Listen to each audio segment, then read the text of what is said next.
Hey guys, today I spoke with Mary Karam at MK Gallery in Denison, right there on Main Street. She's actually exhibiting her Small on the Wall show.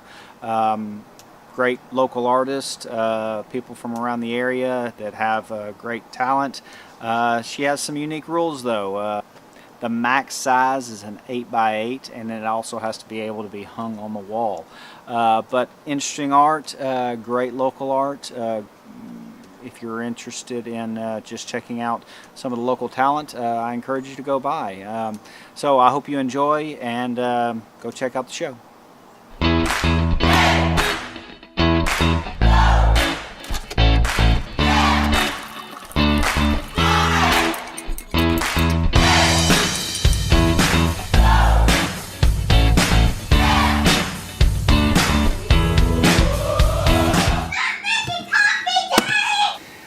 Hi Mary, how are you doing today? I'm just great, Scott, thank you. Good, good. Well, we're here to talk to you about your Small on the Wall exhibit. Start out by telling us a little bit about how the Small on the Wall exhibit got started. Well, it was Shelley Tate Garner's idea. She's the one that started it. It's an invitation to everybody in the art community, so it's much more inclusive than any other kind of show that we do. And then we get to define how small really is. So in terms of the type of art that you're seeing come in, what is kind of a specific category of art that you categorize? I don't know if there really is one, as long as you can hang it on the wall. We've had everything from jewelry, metal sculptures, paintings, photographs. It can be anything, as long as the image itself or the sculpture is, in this case, 8 inches by 8 inches or smaller. Okay. Then it qualifies. So how long has this been going on? This is the 10th year. Oh my goodness, that is a long time.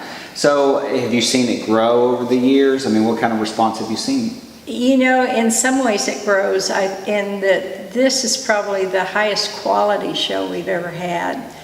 People get challenged each year to do something a little different, something they're really proud of, as well as something that's maybe a little frivolous. They can experiment without it being really costly for them. So you do see this kind of a fun atmosphere. Absolutely, absolutely. A good example is Stan Perkins' painting. He's got a frame that totally overwhelms the painting. The painting, I didn't measure it, but I think it's about 4x6, and the frame is like a Florentine gaudy gold frame. So it just makes me smile every time I look at it because of the proportion. So the types of artists that you get to submit their work, I mean, is this an opportunity for them to experiment, or is this something for them to establish the type of art that they really truly enjoy doing? I'd say it's both. Glennie Beach, who's been an artist for many, many years, just recently retired as the chair up at Southeastern. She had some tempera paper that she'd never used before, given to her as a gift. And so her entry this year is a bird on tempera paper with tempera paints. So she's venturing into an area, experienced artist, but had never explored or had the time to do that. I love being an advocate for art and for artists, and so the more artists that I can have their work out there for people to see, and in this case, very affordable. I mean, the range goes down to $10, which is amazing to get an original piece of art for $10. Or free is good, but that happens sometimes. That happens sometimes. They give it away. So the art is for sale? Absolutely, absolutely. Okay. Everything is for sale that's on the wall this time. Occasionally somebody will bring something, and I take that back. There is one piece that is not for sale. Sometimes the artist, when they're in the process of making it, they're making it for Small on the Wall, but by the time they get done, either somebody else has bought it halfway through the making, or perhaps they just have such an affection for it themselves they can't let go of it, so they've got to keep it. So That's okay, I'm okay with that. But I would prefer that everything they bring me is for sale. Tell me a little bit about how many pieces of work do you have? I think I counted up 80. Oh my goodness. Is that a record? I mean, It's not a record, but like I said earlier, I think in terms of quality it is. I think because some of the same artists, just in challenging themselves over the years, have come up with something more intriguing and more just a better piece of art. So I think we had, if I'm not mistaken, 120 one year. But it wasn't all of the caliber of what I'm seeing now. yeah, better quality. So tell me about how long this runs. This runs through almost the end of August. I think it's August 25th. Okay. Is the last day, whatever that Saturday is. This type of exhibit, is this something you frequently do? I mean, what is the normal, I mean, for your gallery, what is it you normally show? Every summer I have the two shows that are open to the public. One is the photography show and the other is the Small on the Wall.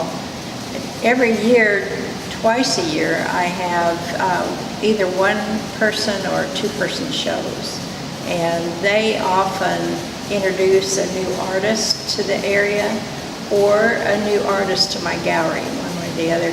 Sometimes the one coming up after this show will be Stephanie Canaday, and she just recently graduated from Southeastern. So I like to introduce new graduates from Southeastern that their teachers say that they're ready, and it gives them an opportunity to know a little bit more about what a gallery is like, what's expected. They get to do some of the hanging, and they also get to do some of the advertising. They get to put a postcard together for promotion and posters too. In terms of your art and what brought you to owning your own gallery, what was that process in terms of you making that commitment?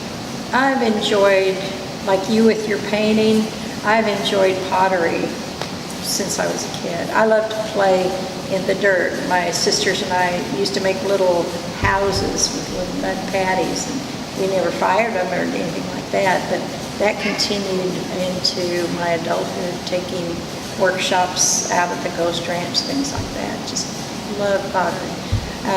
Would never consider myself a master potter. Never going to happen. My thumbs gave up. Oh, really? Not going to happen. But that doesn't mean I don't like it, and I appreciate it. The closest that I dabble with something like that now is my paper mache.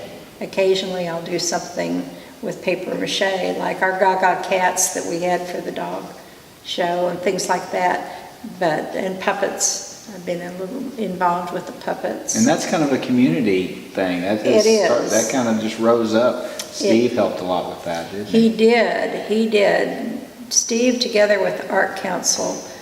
And that is one of the reasons why definitely I wanted to talk to you about the Small on the Wall exhibit, because the lifeblood, I think, of an art community is the ability to bring more than just the die-hard artists, the people that do it for a living, that do it. I mean, I think you want something that brings some of the other people from the community that do it just as a hobby. And that's definitely what drew me to the Small on the Wall exhibit. And so to see it still living and still bringing new artists in, I think is a great thing. I think what you're doing is keeping the art community alive. Thank you. Thank you very much. Well, thank you for doing this with me, and thank you for talking about Small on the Wall. And I hope everybody has an opportunity to come see the show again. Come join us at Small on the Wall and see some great art, and talk to Mary Karam about her art. And there will be some refreshments.